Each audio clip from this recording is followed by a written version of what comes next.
And these are simple tools and techniques that we're going to cover here in this program. Now, the first part of understanding this is you have to take 100% responsibility for your life.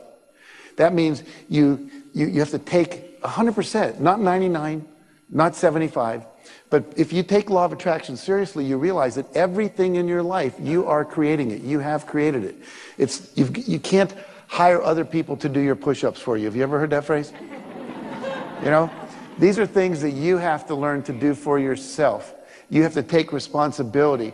You're the one that has to visualize. You're the one that has to forgive. You're the one that has to do affirmations. You're the one that has to be clear about what you want and focus on all of those things. Nobody else can do it for you. See, you have to give up all blaming. Don't we just love to blame the government for why our life doesn't work? Or blame the terrorists, or the Chinese, or the Indians, or the Saudis and the oil prices, or the oil companies. We always want to blame somebody else. And if you're taking 100% responsibility, you realize I'm participating in either creating that or allowing it to continue.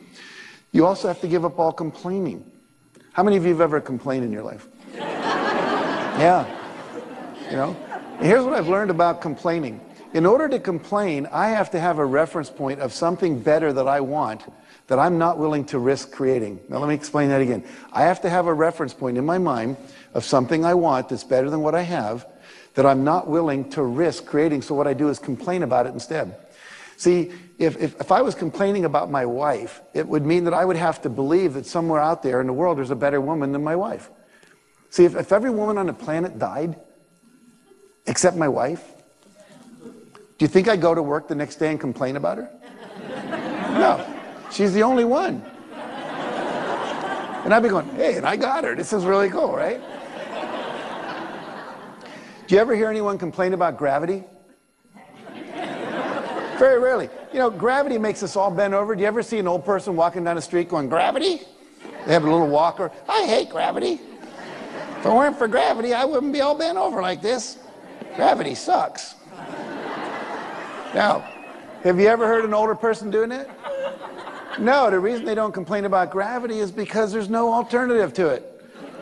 You know, gravity just is. So if someone's complaining about something, it means they know there's something they can do about it, because we don't complain about the things we can't change.